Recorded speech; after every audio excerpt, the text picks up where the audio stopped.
Hey, what's up, everyone? This is Vicente. And this is Izzy. And welcome back to the IV Podcast. And ladies and gentlemen, we have finished our Tobey Maguire trilogy. Sad, but I'm excited to cover these other Spider-Man movies. And now we're starting with the Andrew Garfield duology. Not trilogy, but duology. And Izzy, we got a lot to say about the first movie. Yeah, we do. And also, I want to preface that this is probably my first time sitting down and watching these movies.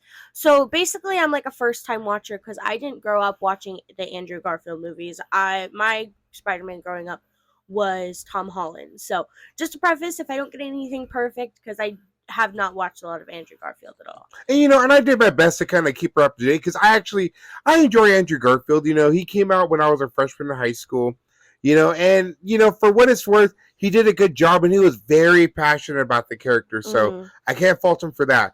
But boy, was this franchise is kind of a mess ever since the beginning of the first movie. Yeah, it's definitely different than the Tobey Maguire Spider-Man storyline.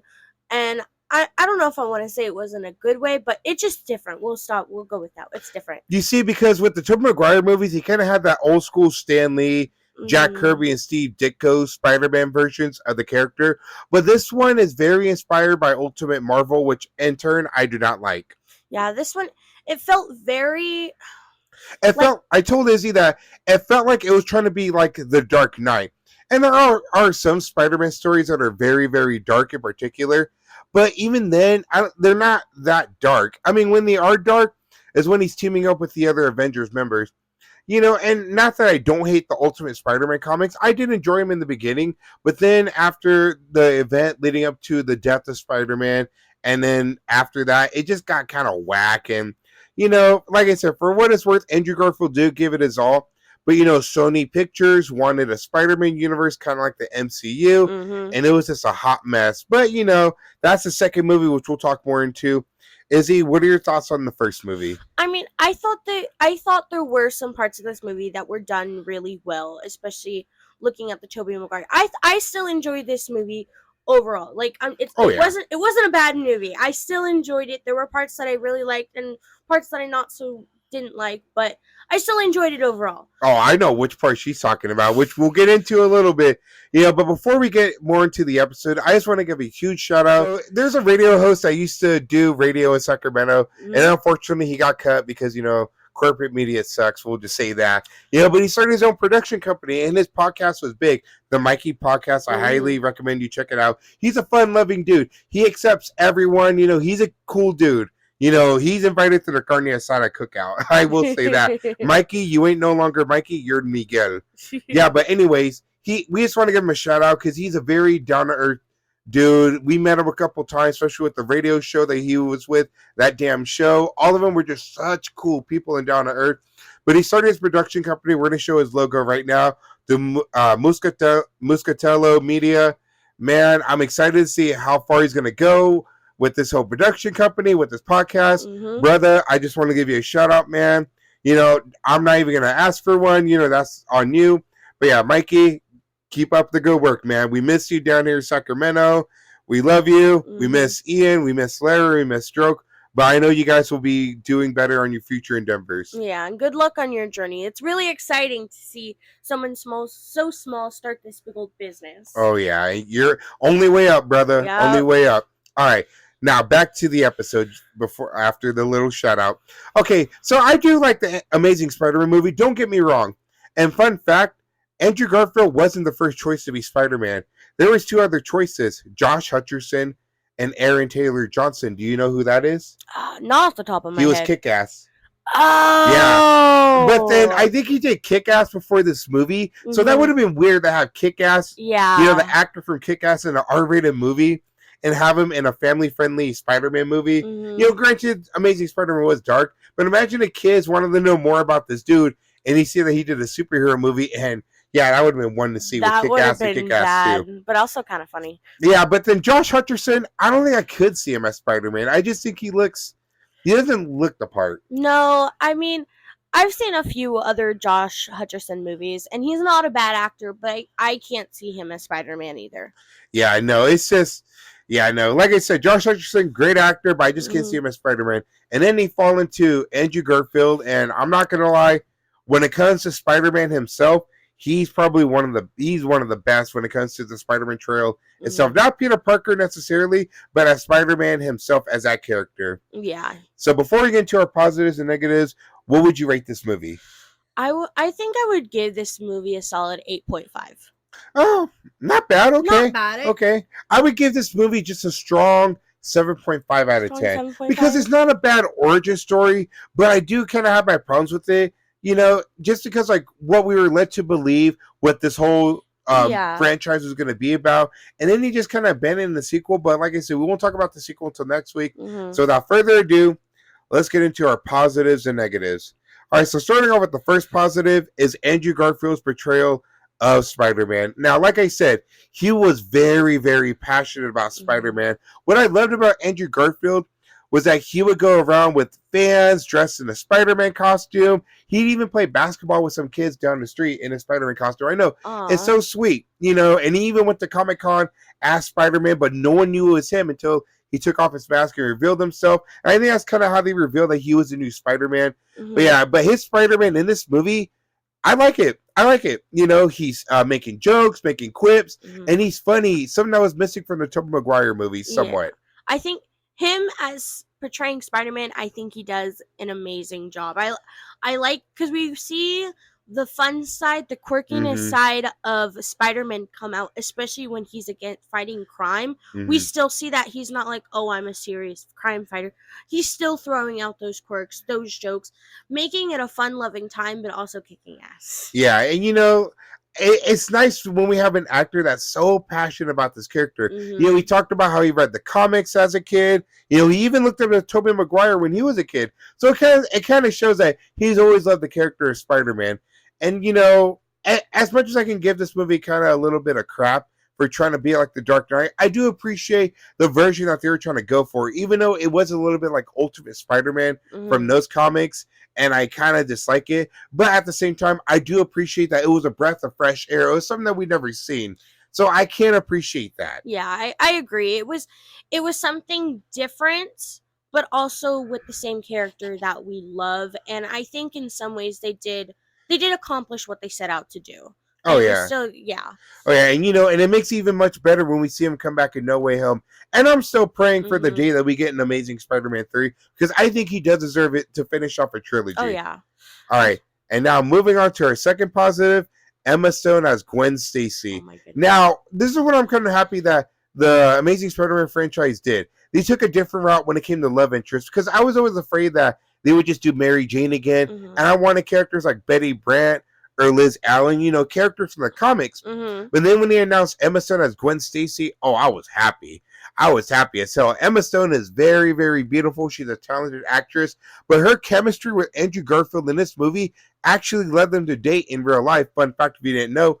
But yeah, no, their chemistry is just perfect. I even like it better than Tobey Maguire and Kirsten Dunst. I would say they have better chemistry, Andrew Garfield and Emma Stone. Yeah, I was going to say the same thing. Honestly, I mean, I don't know if you'll agree with me, but I liked the way Gwen Stacy was written in this movie compared to Mary Jane in the Tobey Maguire no movies. Disrespect to Kirsten Dunst. No, not at all. Kirsten Dunst as Mary Jane, I had a crush on her as a kid, but just my problem with that whole Mary Jane character is that she was confident, but she was also kind of a gold digger, and I don't remember her original character in the comics ever being like that. I knew her as being independent and beautiful and awesome and just not a gold digger. And so I blame more of the writing on that part. Yeah. She was more of a damsel in distress. But Emma Stone as Gwen Stacy, she'll get in the fight with Peter. She'll be like his guy in the chair. That earpiece. Quarterback. Being like his quarterback. She'll tell him like, hey, do this. She'll help him with fights against the Lizard, Rhino, Green Goblin, just all that stuff. Yeah, she could actually hold her own in this in the movie as a character, whereas with Mary Jane, it felt like she wasn't able to take care of herself and always needed someone to come save her. Yeah, and and it's just so badass to see, because I'm going to be honest, as a Spider-Man fan, I prefer his love stories with Gwen Stacy. No disrespect to Betty Brant, Liz Allen, and Mary Jane. I do like the stories too, but it's just something about the character of Peter Parker and Gwen Stacy that I just love, and it just makes them a perfect couple. And it helps that Andrew Garfield and Emma Stone did have that chemistry. It was just natural. It was perfect. Not not disrespecting Tobey Maguire and Kirsten Dunst, but it was just something about this one that just felt very special. Yeah, it felt like a natural love, not forced, which I think it helped the storyline and the relationship of these characters grow on screen. Oh yeah, and and there's a fun little joke in the movie that Gwen Stacy's smarter than Peter Parker. And it's little subtle jabs and stuff. And then we see Peter Parker has a picture of Gwen Stacy on his computer. Mm-hmm. They make jokes about it. I just can't say enough about Emma Stone as Gwen Stacy. That honestly is right up there with Robert Downey Jr. as Tony Stark and J.K. Simmons as J. Jonah Jameson. Yeah. That was his perfect casting. Oh yeah, Bryce Dallas Howard was an okay Gwen Stacy in Spider-Man 3, but Emma Stone took it to parks. But then the sequel kind of shits on that, which I'm not going to say just yet. Yeah, we'll save that for the next one. All right, and then number 3 on our positive list, the Lizard design and performance. Now, Reyes, I don't know how to pronounce his name, so forgive me if I pronounce it wrong, but Reyes Efron, he's the actor that plays the Lizard. I think he did a pretty good job as Curtconnors. Granted, I prefer the original Curtconnors from the Tobey Maguire trilogy, but he does a pretty good job. But I love the design of Lizard, and people kind of bitched back then because he wasn't wearing his traditional white lab coat or didn't have a snout. But honestly, I think it would just look goofy in today's standards. So I kind of like the whole redesign of the Lizard. Yeah, I think his character design was great, and the way it was portrayed on scene was amazing, especially for the time when the time that it was made and how good the graphics were. And I think Dr. Connor's character was a really interesting character that we haven't seen on screen until then, and I really liked his character. I kind of liked his story a little bit. Yeah, because in the Tobey Maguire trilogy, they were building up to Curtconnors finally being the Lizard, but they never got to it. Oh, Dylan Baker, that's the original actor for Curtconnors in the Tobey Maguire trilogy. Dylan Baker, yeah, I can't believe I forgot.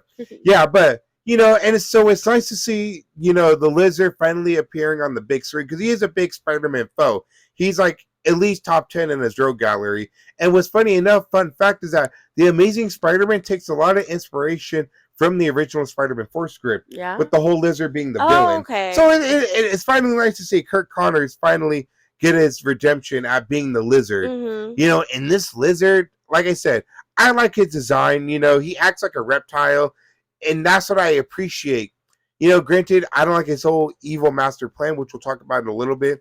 But the design of it, the look of the Lizard, his performance, and Reyes Efron's performance as Dr. Curtconnors, I truly do appreciate. And I'm glad we finally got to see the Lizard on the big screen, especially with his big return in No Way Home. Yeah, I think the No Way Home was the first time I'd seen the Lizard, and so I think it was really cool to see how the character looks so similar to something that was made years later. I think it was really cool.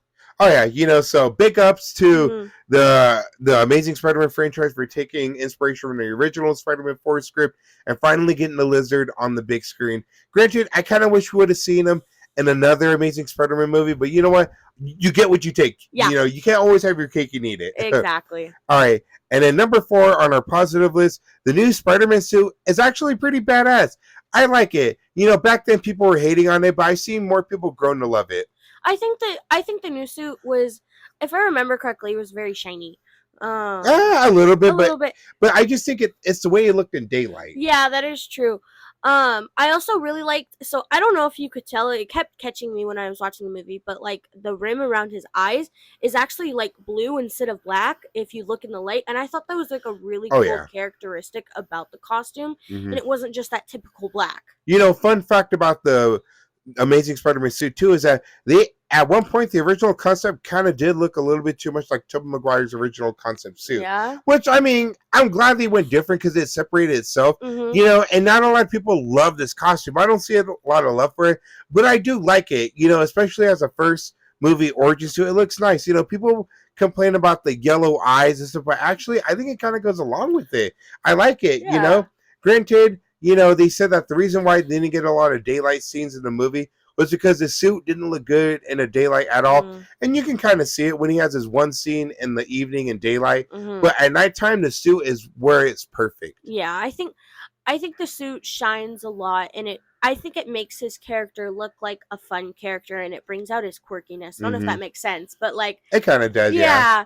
I think it just accentuates the Spider-Man character with the design of the suit that they picked. I would say my only negative with the suit is the front logo of the spider. It's just very thin and black looking, for the spider, Yeah. whereas the back one, it's just like bright. It's a bright red spider, so it looks cool. But on the front, you can barely see the spider, which is my only negative about that suit. Yeah, I don't mind it because I think it looks like a minimalist design, so I kind of like it. But I think it would have been interesting if they went with the red in the front as well. Oh yeah, but like I said, if I had to rate this the Amazing Spider-Man 1 suit, I would say it'd be my 5th favorite suit. Yeah? Oh yeah, out of all of them that we've seen on live action, yeah, it'd be my 5th favorite. I can choose because I can't remember them all. We'll remember them all. All right, and then finally, number 5 on our positive list, the web swinging scenes are amazing. Now, I do love the Tobey Maguire movies, don't get me wrong, but the thing is that his web swinging scenes, they were okay, but he always looked so stiff. But with Andrew Garfield being like a gymnast and a natural athlete, we finally get to see Spider-Man do all these turns and twists and just look acrobatic just like a spider would. And I think the scenes that caught out to me the most were the point of view scenes with him swinging and going around the city. I thought those were amazing shots. Oh, when he first introduced his new suit. But the thing is that you can tell they cut out a lot of parts which suck. But you can see the acrobatics. There's a scene in the movie which was my favorite, was when he's webbing up the lizard and stuff, and he's crawling on the lizard, webbing up from the ceiling, and it's so cool because that's something we never see in the Tobey Maguire movies, was him kind of acting like a spider. I mean, it's in his name, Spider-Man. Yeah. And like I said, Tobey Maguire was just basically boxing all of his villains, throwing the hands and shit. But it's nice to see that they took a different approach to Spider-Man when it came to combat too, because they could have just done the lazy way out and easy way out and just have this man just box his villains too. But we actually get to see a lot of acrobatics because people don't realize that Spider-Man is very agile. He's very fast. And so I would say that when it comes to acrobatics and web swinging, Andrew Garfield does take it. Yeah, I can agree. I think the way that he embraces the spider in his character in the movies. I know what scene you're talking about, the hallway scene. Yeah, and at the school, The school. I think that's probably one of my favorite scenes because I feel like that's where we actually see Spider-Man be a spider and show his powers, but also showing who he is, which is a Spider-Man. And one of my favorite web swinging scenes in this movie was the crane when he's trying to find a path to the Oscorp Tower. It's such a badass scene. It's so inspirational. It gives me goosebumps, and that's something I really wish we had with the Tobey Maguire movies too, where we see him fail a little bit, but then the city of New York help him. And we do get some scenes, but nothing like this. So I do appreciate the fact of that they done it. Yeah, I think. I mean, I can argue the Tobey Maguire scenes, I feel like, do have those type of scenes, but will say the crane scene is amazing, and it shows the connection between the city and Spider-Man. Yeah, like I said, web swinging scenes in this movie are some of the best in any Spider-Man movie. All right, and finally, on our last positive, we finally get the comic book web shooters. Now, originally, Tobey Maguire did have web shooters. They showed it in some old school trailer, but then Sam Raimi kind of went for the organic webbing. And I'm not going to lie, I do prefer the organic webbing, but was it cool to finally see web shooters? Fuck yes. That's the whole point of Peter, is that he's so smart to the point where he made a weapon that not even the military could even do. Yeah. I think that is one quality about this movie, is that, I mean, yeah, we see Tobey Maguire be smart, but like here we actually like get to see him apply his smarts and his science to make the webs, and it enhances his character and just shows how smart he is, and how many ideas he can come up with to make this suit work. Oh, yeah, and the web designs, like now he can finally make like explosive webs, web balls, it's everything. I mean, yeah, Toby can do different things with his webs and stuff, but now with web shooters, your possibilities are endless with every design. Yep, exactly. So it brings out his character a lot. And yeah, and granted, yeah, I think it is kind of cheap that he gets the web from Oscorp because Gwen Stacy works there. But even then, I think him designing the web shooter itself, I can overlook the whole web situation. It's a matter of fact that he built the web shooter himself, which is pretty fucking cool. And then we get a whole scene of him testing out the web shooter, the web going in his face and finally perfecting the web shot. It was just so cool to see, and I'm glad that we finally get to see more of a nerdy Peter Parker. Yeah, it was. I think that was. I don't want to say that was what was missing in the Tobey Maguire, but like seeing that smart side of him, I think it was one thing that I really liked about this movie. You got to see him apply his smarts, his science. Oh yeah, and we kind of do see with Tom Holland, but when it comes to like actual web shooters and stuff, I would say Andrew Garfield just takes it when it comes to incorporating that IQ when it comes to the web shooters. Yep. All right, that's going to do it for our positives. And now, ladies and gentlemen, we have to get on with our negatives. Now, when it came to the first Tobey Maguire movie, we only had one negative, because it was a product of its time. But with this movie, I was a little hard on it because I do have a high expectations for this movie, and it fulfilled them, but it came with negatives too. And our first negative is Uncle Ben is just an angry asshole in this movie. Oh my goodness. I did not like Uncle Ben in this movie. I am sorry. He was an a-hole. He was not that like wisdom-filled uncle trying to be nice and understanding. No, he was like, you did something wrong. I'm going to yell at you. Go to your room. It was just a whole different demeanor. And I did not enjoy it at all. And I get what they're trying to go for Uncle Ben, because with the Amazing Spider-Man franchise, they did heavily borrow and were inspired by the Ultimate Marvel Spider-Man comics. And yes, Uncle Ben and Ultimate Marvel Spider-Man was a little bit of a douche, but he was still wise and loving, just like Uncle Ben from the original Tobey Maguire movies. Even in the comics, even from the Spider-Man 1990s cartoon series, Uncle Ben was always wise, nice, and he was always loving. But with this Uncle Ben, he's always blaming Peter for such the dumbest shit ever. Yeah, like I feel like the Uncle Bens we've had in the past are like, the first thing they do is try to talk to a person, not yell at them. And I feel like this is exactly where that one went. Like, all he went to was like straight to anger instead of trying to understand the other side, which is what I feel Uncle Ben does as a character. Yeah, and no disrespect to Martin Sheen. He's a good actor. He's done a couple of good movies. But just, I feel like they got Uncle Ben wrong in this movie. Aunt May, she's played by Sally Field. I think she's okay as Aunt May. Not as good as Rosemary Harris as Aunt May in the Tobey Maguire trilogy. But just with this Uncle Ben, Martin Sheen as Uncle Ben, I just never really cared when he died in this movie. I just never felt that impact as I did with the original Uncle Ben and Tobey Maguire. Neither did I. He was just a very like hit or miss for me. And like same thing with May. Like she was alright. She definitely wasn't my favorite though. So. Oh yeah, but if I had to choose, I think Aunt May was a better character in this movie. And like I said, we barely get any interaction with Uncle Ben. Yeah, you can kind of argue that same argument with the first Tobey Maguire movie, but that Uncle Ben left a bigger impact than he did in this movie with Martin Sheen. I mean, granted, yeah, we do see Andrew Garfield, take his death hard, and it does play well with the emotions. But like I said, I can honestly care or give a fuck about this Uncle Ben. Yeah, I can agree. I was not sad when he died. We'll just say that. Oh my god, yeah. We'll get into that negative because it's so stupid the way he died. Yeah, so, all right. So now with our second negative, the Lizard's evil master plan. Now, what would you think his master plan would have been in the beginning? I mean, I thought maybe it was just for him to, like, I thought he just wanted to heal himself and, like, be done with it and then, like, find a serum that grows the limbs back but also doesn't do anything else to you. So when I found out what his master plan was, I was just like, it just seems so neurotypical. It was so cliche. Okay, so when I first seen this movie, I honestly thought that his whole motivation would have been that the more he took that serum, the more he turned into like this reptile monster. And it was for the most part. Yeah.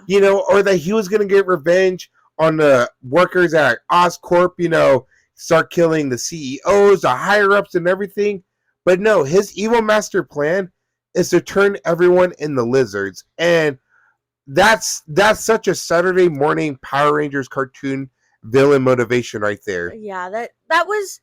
I feel like for as good as a character as they wrote Dr. Connors to be, I feel like that was a really weird motivation for him. I feel like I wish there was more of like a deeper motivation other than like Mm-hmm. let's turn everybody into lizards. Like that's not the first thing you guys thought of. Yeah, in the comics and even in the cartoon shows, Curtconnors always had a family. Mm-hmm. So I would have liked if he had a family in this one. They never even mentioned him having a wife or kid. No. So I felt like it would have been better if he had a family. That would have been a better motivation, or just even a revenge motivation at the people of Oscorp. Yeah, that's cliche, but it would have been better than this whole evil master plan of turning everyone into lizards. Yeah, I think so too. It just I think if we had like a more personal story with his villainous background, I think it would have made his character that much better than it already was. Oh yeah, I agree. All right, and now number 3 on our negative list, Peter's motivation to be Spider-Man isn't out of doing the right thing or because of Uncle Ben. It's just straight up out of anger and vengeance. Now, I get it. Tobey Maguire killed Uncle Ben's killer, or so we thought he killed his killer. But the thing is, in any Spider-Man media or any Spider-Man franchise, he's always Spider-Man because it's the right thing to do, because with great power comes great responsibility. Mm-hmm. And, because of Uncle Ben, because he blamed himself for the death of Uncle Ben. But in this movie, after the death of Uncle Ben, yeah, he starts training with his powers, but his whole motivation is to kill his Uncle Ben's killer, and that's not Spider-Man. No, this is probably one of my most disliked things about this movie because of how much it strays away from the Spider-Man mythology. Yes, it just. I feel like it spoils his character, like it spoils his goodness. And then the thing is that he recognizes what what Uncle Ben's killer looks like. White guy, tall, a little bit muscular, long blonde hair. And the whole thing is that he's hunting all these random criminals in New York that look alike, and he lets them go. He doesn't even try turning them in. It'd be one thing if he was hunting them down and turning them into the police. Fine, okay, yeah. You're a vigilante, you're Spider-Man, I guess. But it's more the fact that you're trying to kill these dudes. There's a scene where he captures one of them, and he webs him to a wall, and Spider-Man's kind of being a dick to him. And then he straight up checks his wrist for a tattoo, because that's what the killer had, was a tattoo on his left forearm, and he doesn't see it. And you know what he says? This could have gotten a lot worse. You're telling me Spider-Man would have straight up killed that dude? Yes, I know Tobey Maguire killed his Uncle Ben's killer. But even then, he regretted it, and I still think that was a dumb choice. They should never have done it. But no, I don't like his motivation for becoming Spider-Man. And yeah, later on in the film, he does save a father and a son from a burning car falling off the bridge, and he finally becomes Spider-Man. But just out of that pure instant, out of anger and vengeance, was just a bad call. Yeah, it ruins his persona, his Spider-Man-esqueness. It just.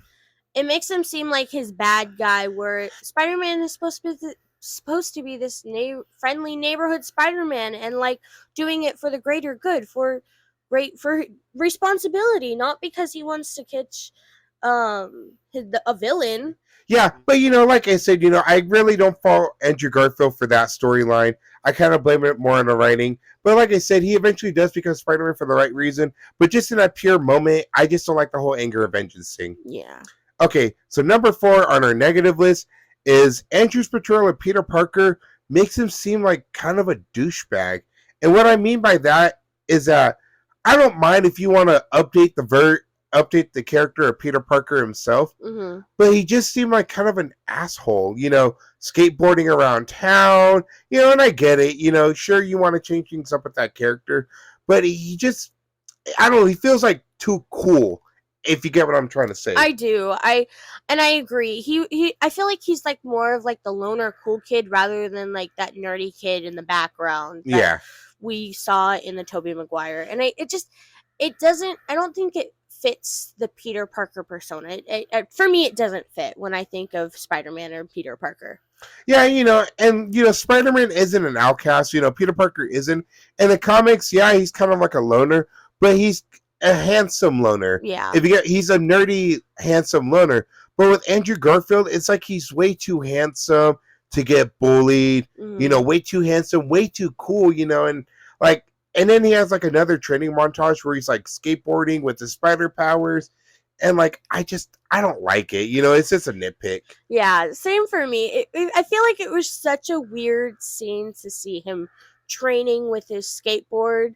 Because, like, when you think of Spider-Man, do you think of a skateboard? No, I don't. Not at all. Yeah, I don't either. Like, why use a skateboard when you can just web swing? Exactly. I mean, I think I would have been more forgiving if it was just Peter Parker that did it. Mm-hmm. But after he gets his powers, I would have been like, oh, fuck that. I'm getting rid of the skateboard. Yeah, it was just, the skateboard thing was just a weird choice when it came to his character. Yeah, and I will say, for his version of Peter Parker, he does show like his nerdy side too, especially when he's working with Dr. Curtconnors for finding a cure, and a replacement limb for his severed arm.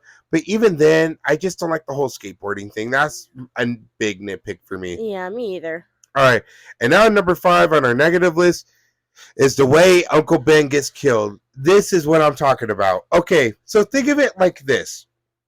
If you see a robbery happening and one of the robbers is running away and he's right in front of you and the gun falls right in front of you and it's not close to you, but the burglar's going to get to it first, what do?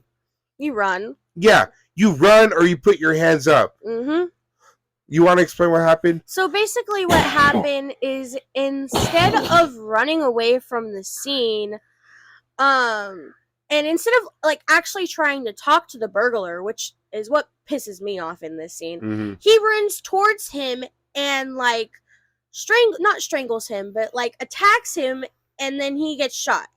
Yeah, why would you go after the gun? That's my thing. Yeah. Why would you go after it? Why put yourself in that situation? And like, I mean, maybe this is just me comparing the two scenes, but like the Uncle Ben that I remember, I feel like would try to talk to the person rather than attack them. And so that's another reason why I'm not a huge fan of this Uncle Ben. Yeah, like you got yourself killed, dude. Yeah. At least Tobey Maguire's Uncle Ben got shot on accident. This one, you just got yourself murdered. Mm-hmm. I don't feel bad. I mean, yeah, the death of Uncle Ben when Andrew Garfield's feeling it is sad too. But it's like, bro, you jumped in front of a gun. Yeah. Like, you should have just walked away or told the robber, like, hey, come on, man, At least, I think I would have liked it if you tried talking to the robber and the robber attacked them. Yes. Then that's something else. But no, you literally got yourself killed. Yeah. And finally, with our final negative and our 6th one, the whole mystery storyline of Peter Parker's parents. Now, in the comics, Peter Parker's parents did work for S.H.I.E.L.D. They were agents. They were spies. They had connections to Nick Fury and Wolverine. But in this movie, they seem like they never really loved Peter. It's hinted at that Richard Parker experimented on Peter as a kid with the whole spider powers and getting bit by the spider activated his powers. But even then, it's just so weird, and there's no really resolution for it. Yeah, I feel like if the story was executed well, I think it would have been a really cool storyline, but because they didn't really execute it well and continue the story throughout the movie and including it fell short, and it just felt really awkward. Yeah, like, they make it seem like it was going to be this one big reveal and everything, especially in the sequel, but even then, it's like they just forgot all about it. Yeah, it felt like they just ignored it, like, yeah, we said all this really cool information. Now we're just going to forget about it. Yeah, I don't like that whole storyline. That's just a nitpick. All right, that's going to wrap it for our positives and negatives. Like we said, we did enjoy this movie. It was a good origin story, but compared to the first movie, it still feels a little weak and lackluster. Yeah, for my first time watching it, I really enjoyed it. Like, I still gave it an 8. I did enjoy it. Were there some parts that were kind of Sure, but I think for trying to be different, it did a good job. Oh, yeah, and like I said, all respect to Mark Webb and Andrew Garfield. They did a pretty good movie with the first origin story. Now, the sequel, that's going to be something else next week. Goodness. I think I've watched clips of it, but I don't know what to expect. Yeah, no, I'm going to give it a fair chance. I'm going to give it a fair shot just because, with No Way Home, it made me appreciate the Amazing Spider-Man movies a little bit more. But will it save Amazing Spider-Man 2 for me? We'll see next week when we finally review it. Yep. All right, and that's going to do it for this episode of the IV Podcast. We hope you enjoyed it. Please like and subscribe, share with family and friends, and as always, take care of each other and take care of yourselves, and we'll see you in the next episode. Peace out, everyone. Bye, guys.